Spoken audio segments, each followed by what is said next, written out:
که سال خوبی رو شروع کرده باشیم و امیدوارم که روزهای خوبی رو اینجا شروع کرده باشیم، چه اونایی که تازه اومدن که خیلی خوش اومدن، چه اونایی که از قدیم بودن. خب باز سال خوبی رو امیدوارم شروع کرده باشیم. این اتفاقاتی که سال 2015 افتاده در واقع تجربه‌ایه که ممکنه یکایک ما به نوعی اونو اثر گذرونده باشن، یا در درونش بوده باشن، یا راجبش اخبار گوش داده باشن، رویدادی باشه که از تلویزیون دیدن یا یک کسی براشون نقل کرده. میخوام اینو بگم که در واقع این یه چیز جدیدی نیست، بلکه من یه جمع‌بندی مختصر از این دارم، همینطور که هرمز گفت و به کمک هرمز امیدوارم ما این جلسه رو پیش ببریم. یه جمع‌بندی دارم که ممکنه حتی بعضی از وقایع مهم یا فراموش شده باشه که مطرح کنم، یا در پرتو بزرگی و اهمیت واقعه‌های دیگه یه کمی خودش رو ضعیف‌تر نشون بده.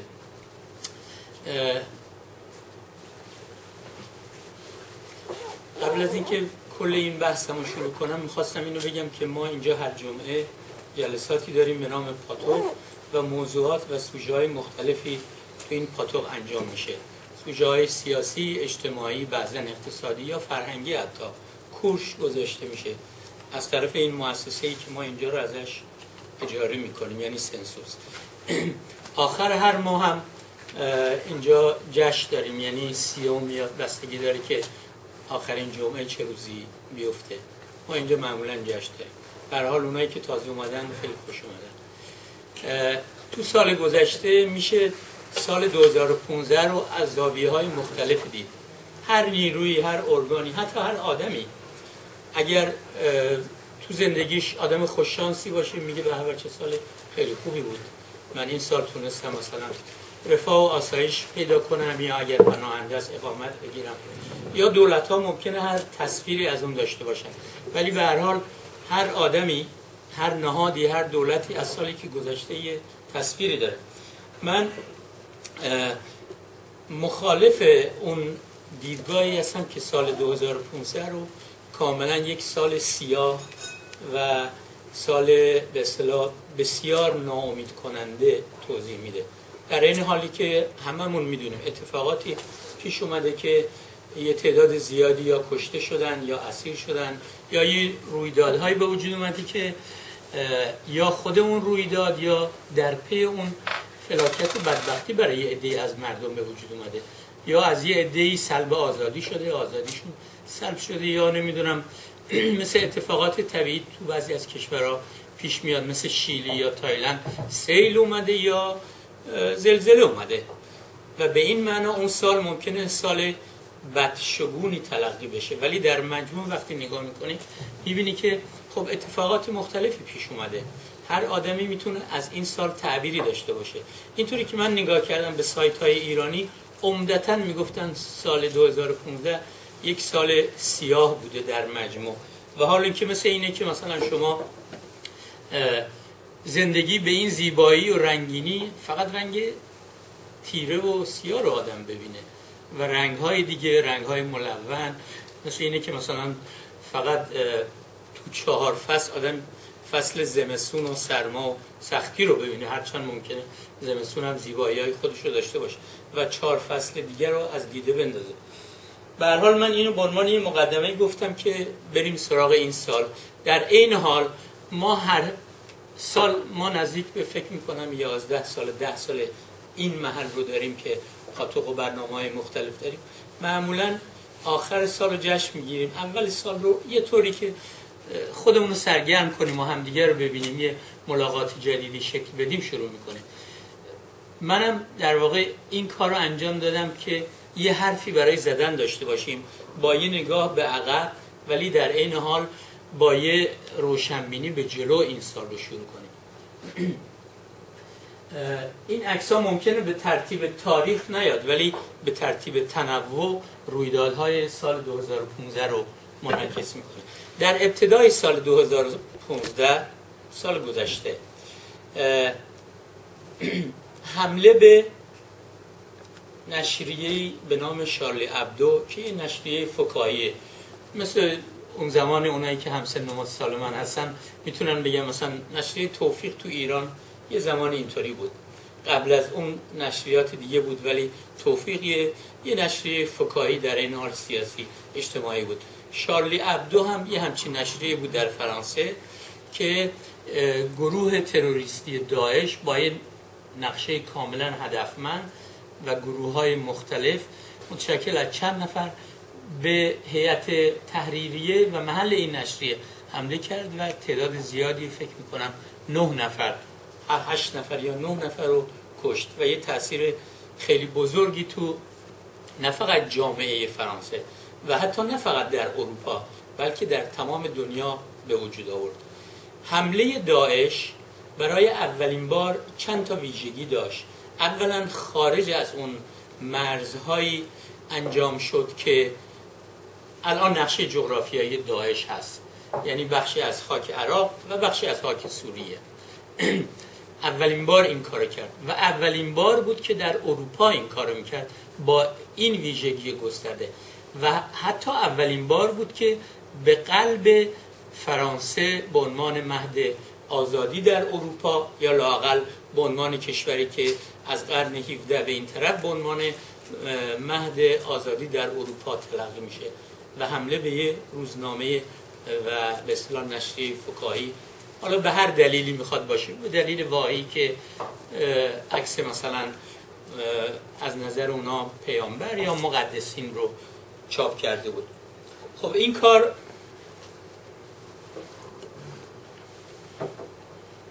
این کار تنفر زیادی رو به وجود آورد،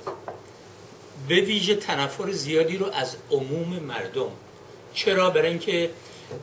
فرانسه یک کشوریه که جدایی دین و مذهب از سیاست به عنوان یک اصل پذیرفته شده بیش از 300-400 سال قدمت داره و جزو قوانین اصلی اونجاست و حمله به آزادی، یعنی حمله به یه نشریه‌ای که اون آزادی رو در واقع داشت سلب میکرد و بهش میگفت خفه شو و خفه کرد اونو برای مدتی، قلب مردم فرانسه و به این معنی قلب مردم دنیا رو آزاد. کاری ندارم که اون روز یا روز بعدش سیاستمداران اروپا هم از این سوء استفاده کردن و یه صف تشکیل دادن اومدن تو میدونهای اصلی فرانسه و فکر کردن که میتونن مردم دنبال خودشون بیارن، در این حال که مردم بالاخره این تفاوت رو میدیدن. ما دیدیم که چند روز بعد بیش از فقط 7 میلیون در شهرهای مختلف فرانسه مردم تونستن اومدن بیان تو خیابونا و علیه این حمله تروریستی و وحشیانه و غیر انسانی تظاهرات بکنن. حتی در همین جا در سوئد و بقیه کشورهای اروپایی و همین ترتیب و حتی در بسیاری جاهایی که مردم آزاد بودن که بیان نشون بدن ما علیه یه همچین اقدام تروریستی و به اصطلاح یه کوبیدن و داغون کردن یه هیئت تحریریه در این نشریه هستیم، اومدن تظاهرات کردن و به اصطلاح تنفر خودشون رو اعلام کردن. ببخشید من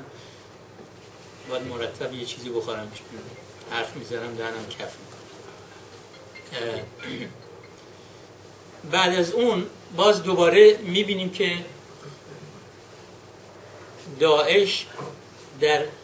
چند حمله متوالی از حدود و ثغور اون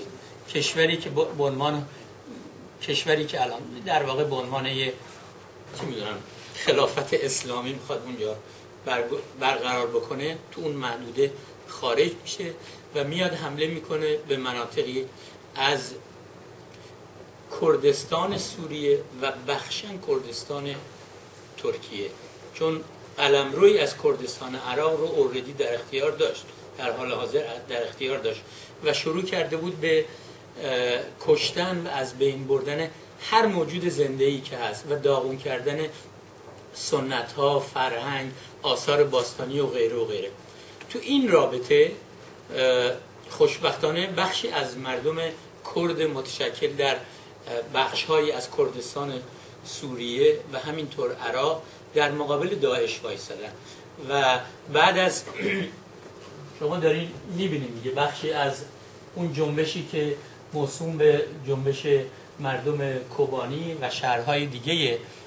سوریه و بخشن عراق هست در مقابل داعش قرار گرفتن و اونو وادار به عقب نشینی و بعضا شکست کردن و شهر کوبانی و بخشن شهر جزیره رو بعد از مدتی از دست اون گرفتن. این میتونه یکی از وقایع بزرگ باشه. چرا؟ برای اینکه فقط ما به اون جنگ معین نباید اشاره بکنیم، بلکه به نتایج و عواقبی که اون جنگ معین در پیداش باید اشاره بکنیم. یکی از نتایج بلافصلی که بعد از این پیروزی به دست اومد این بود که یه نیروی مردمی و یه نیرویی که زن و مرد درش سهیم هستن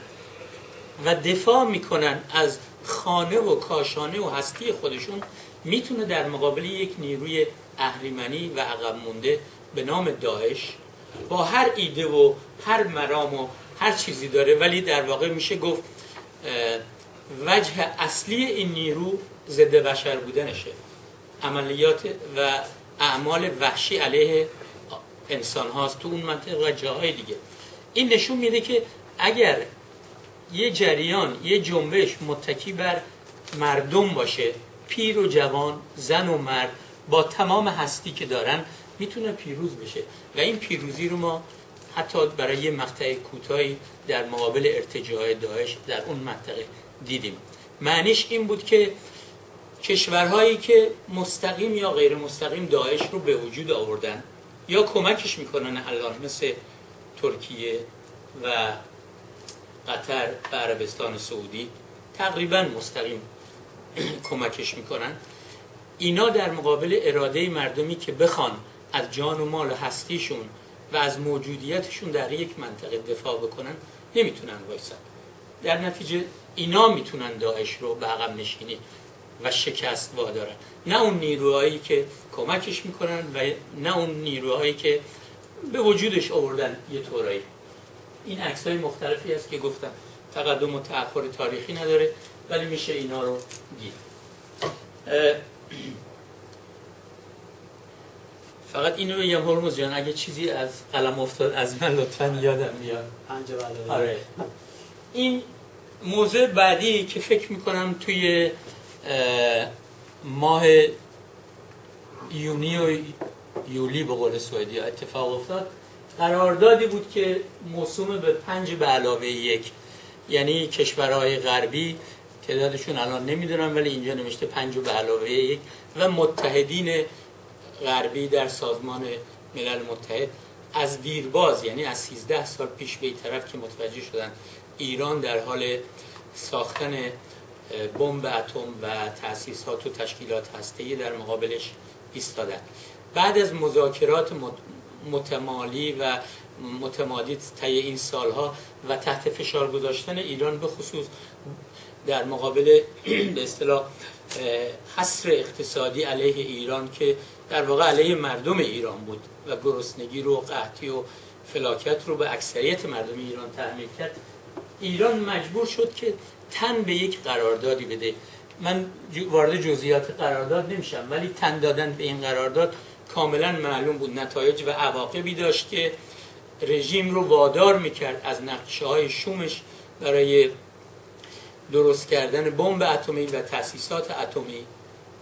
صرف نظر بشه و خودداری بکنه تحت فشارهایی که هست که الان کماکان داریم میبینیم. بالاخره این نتایج داره خودش رو نشون میده. ولی این باعث شد که موقعیت ایران یه موقعیت متفاوتی قرار بگیره از گذشته و ایران بخواد در مقابل غرب در قبال این همه امتیازی که میده یه موقعیتی بگیره که حصر اقتصادی ازش برداشته بشه و در نتیجه حصر سیاسی و اجتماعی و دیپلماتیک البته در عرصه بین المللی باز علیهش کاهش پیدا کنه. برای مردم ایران در واقع این چیز مستقیمی به وجود نمی آورد. تنها امتیاز بزرگی که برای مردم ایران داشت این قرارداد این بود که این بهانه رو از دولت و رژیم جمهوری اسلامی می گرفت که تحت این بهانه که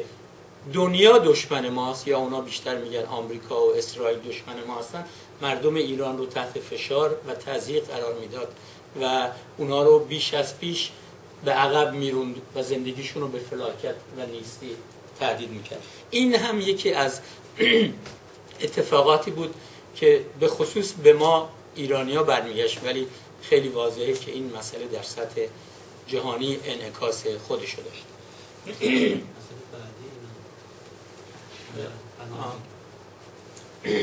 مسئله بعدی که در واقع فکر میکنم توی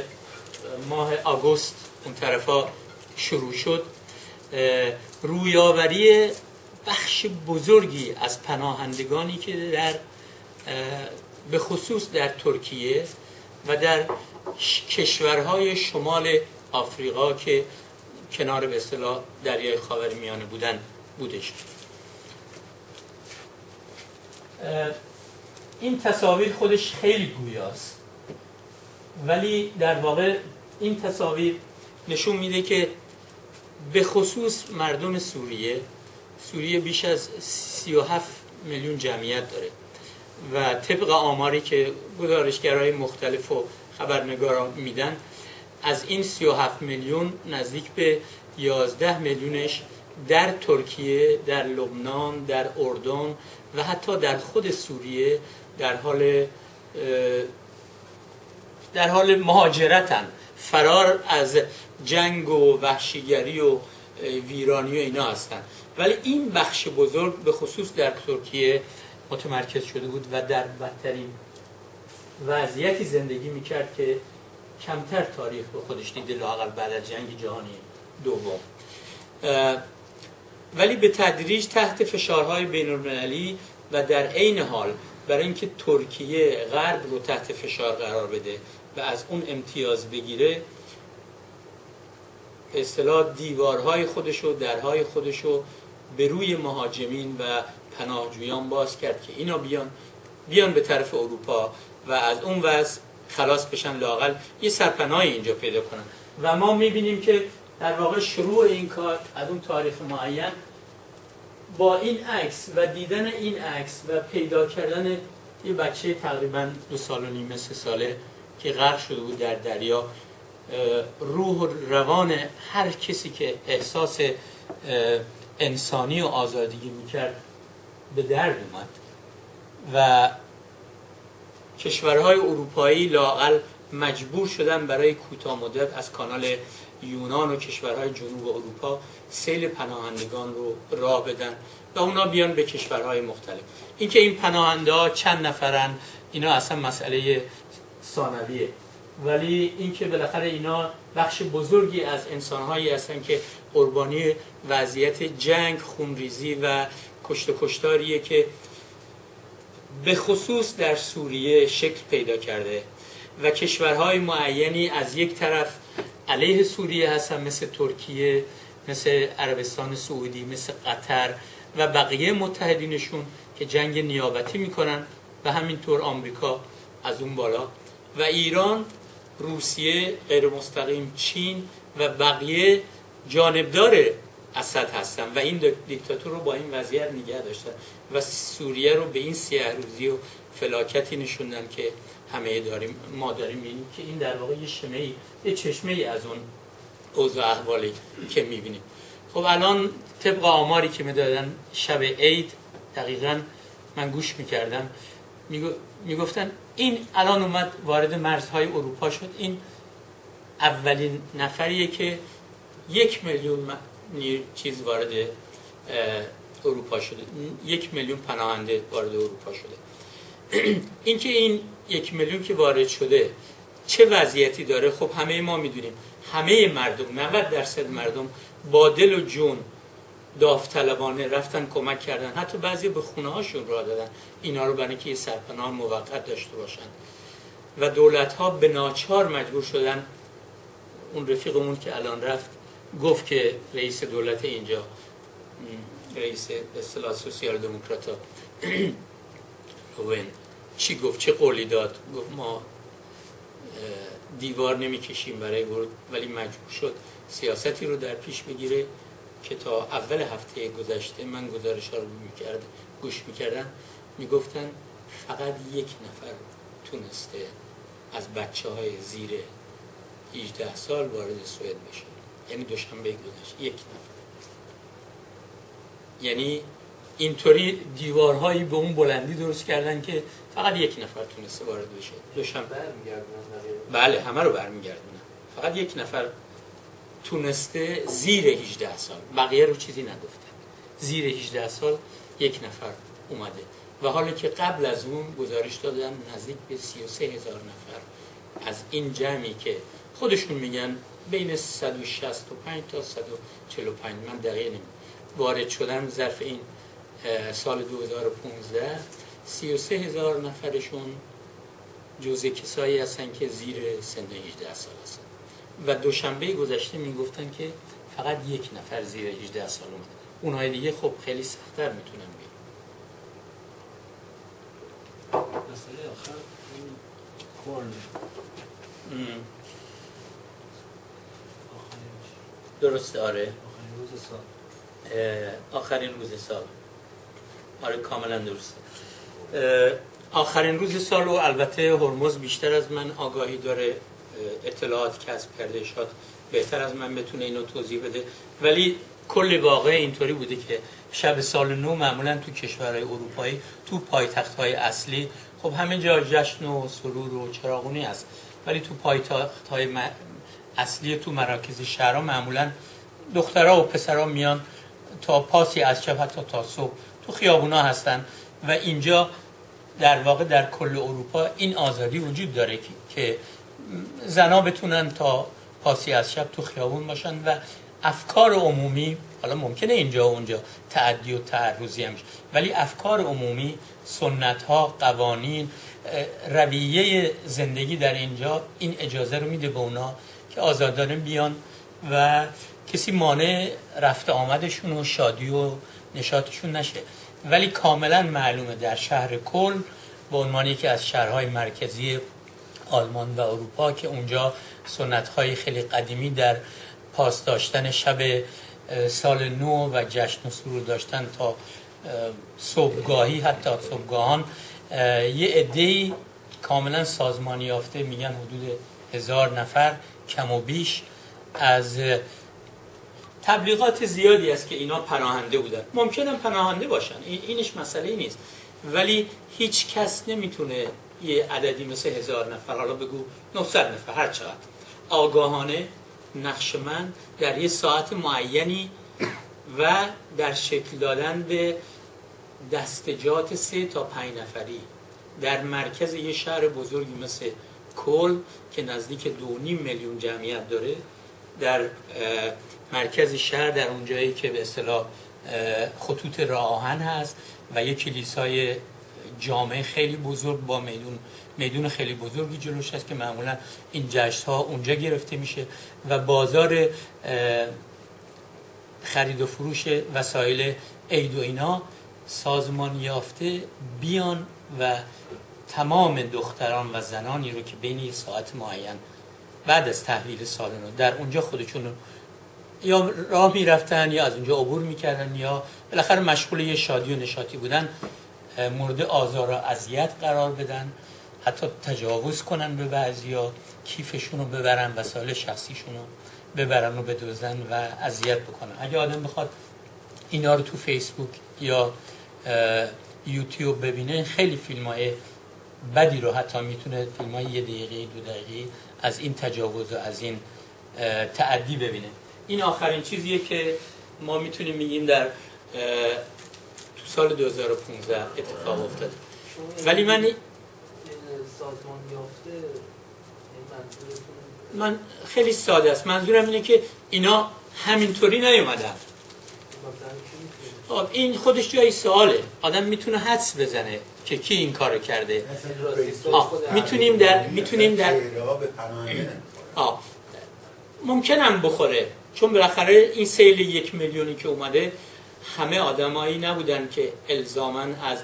جنگ و بدبختی و فقر و فلاکت اومدن. ممکنه یه عده اومده باشن با اهداف معینی، 1%، همون 1% هم کافیه. اصلا ممکنه اینا کسایی باشن که اجیر شده باشن. من الان نمیخوام راجع به جزئیاتش حرف بزنم. اگه اجازه بدین این بحث که خاتمه پیدا کرد میتونیم اظهار نظر بکنیم که اونجا جاش هست. ولی سال 2015 فقط به این ختم نشده. تو سال 2015 اتفاقات میمون خیلی خوبی اینجا و اونجا شکل گرفته که به عنوان جرقه هم میشه ازش اسم برد. مثلا در سال 2015 در همین عراقی که به سیاه روزی کشوندن اونا، شما یه جنبشی میبینید از جانب مردم که به صورت هزاران نفره در شهرهای اصلی بغداد، بصره، نمیدونم محمره، جزء ایران خرمشهر و شهرهای دیگه شکل گرفته و اینا اومدن تو خیابون، مردم به صورت گسترده اومدن تو خیابون، البته هم سازمان یافته بودن، علیه حاکمیت دین و علیه این که این وضعیتی که برامون به وجود اومده اینو دین به وجود آورده، فرق نمیکنه. شیعه و سنیش قبلا سنی‌ها بودن، الان شیعه ها سر کارن. مردم گفتن که دین باید از دولت جدا باشه، ما میخوایم رفاه و آسایش و آزادی داشته باشیم، هر کس دین خودش داشته. این وضعیت حدود 3 ماه طول کشید، ولی این مثل یه جرقه‌ای بود، یه جرقه روشن قابل مشاهده و در حال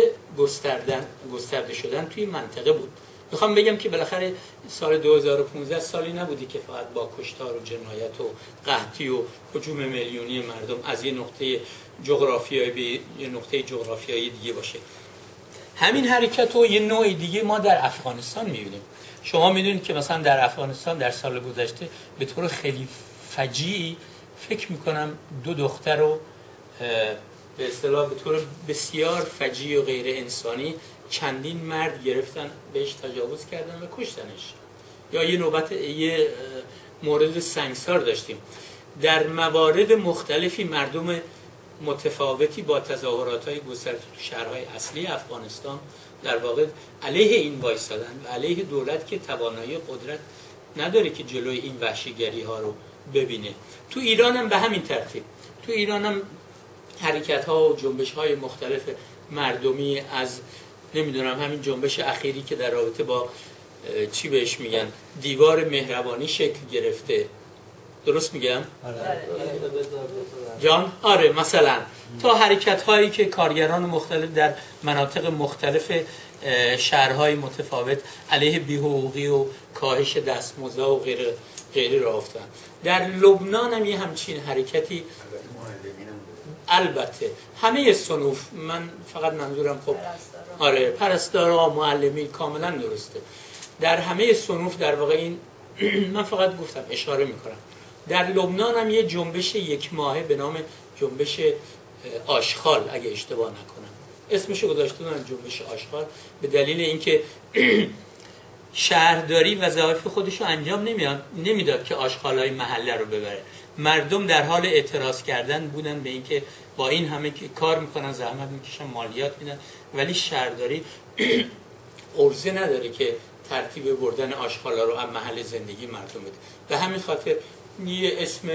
به اصطلاح خیلی ساده و مردمی روش گذاشتم به نام جنبش آشغال. اینا یه تحولاتی بود که آدم میتونه به عنوان جرقه‌وار بگه که اینا اگر مجال و فرصت گسترده شدن، نضج پیدا میکردن، خب این میتونست حداقل در سطح لبنان یا در سطح عراق یا افغانستان تاثیرگذاری بیشتری پیدا کنه. اما این همه وحشیگری چه از جانب داعش و چه از جانب دولت‌هایی که اون رو کمک میکنن یا تضییق و محدود کردن آزادی‌ها، آسایش و رفاه مردم، مطالباتی که ظرف تمام این سالها تلاش و کوشش کردن که و به دست آوردن، دولت‌ها دارن کم و بیش میگیرن از دست اینا. خب این به نظر میاد یکم برجسته تره، برای اینکه دولت‌ها سازمان یافتن، دولتن، ارتش دارن، پلیس دارن، قدرت دارن، مالیات مردم رو میگیرن، ارگان‌ها دستشونه، ولی مردم اونجایی که متشکلن میتونن تشکیلات درست کنن، خب میکنن در عرصه صنفشون یا برای کسب یه آزادی معین یا برای اعتراض، ولی اونا معمولاً موضوعیه، اینکه اینا بتونه شکل بگیره، تداوم پیدا بکنه، هسته‌های مختلفی رو شکل بدن،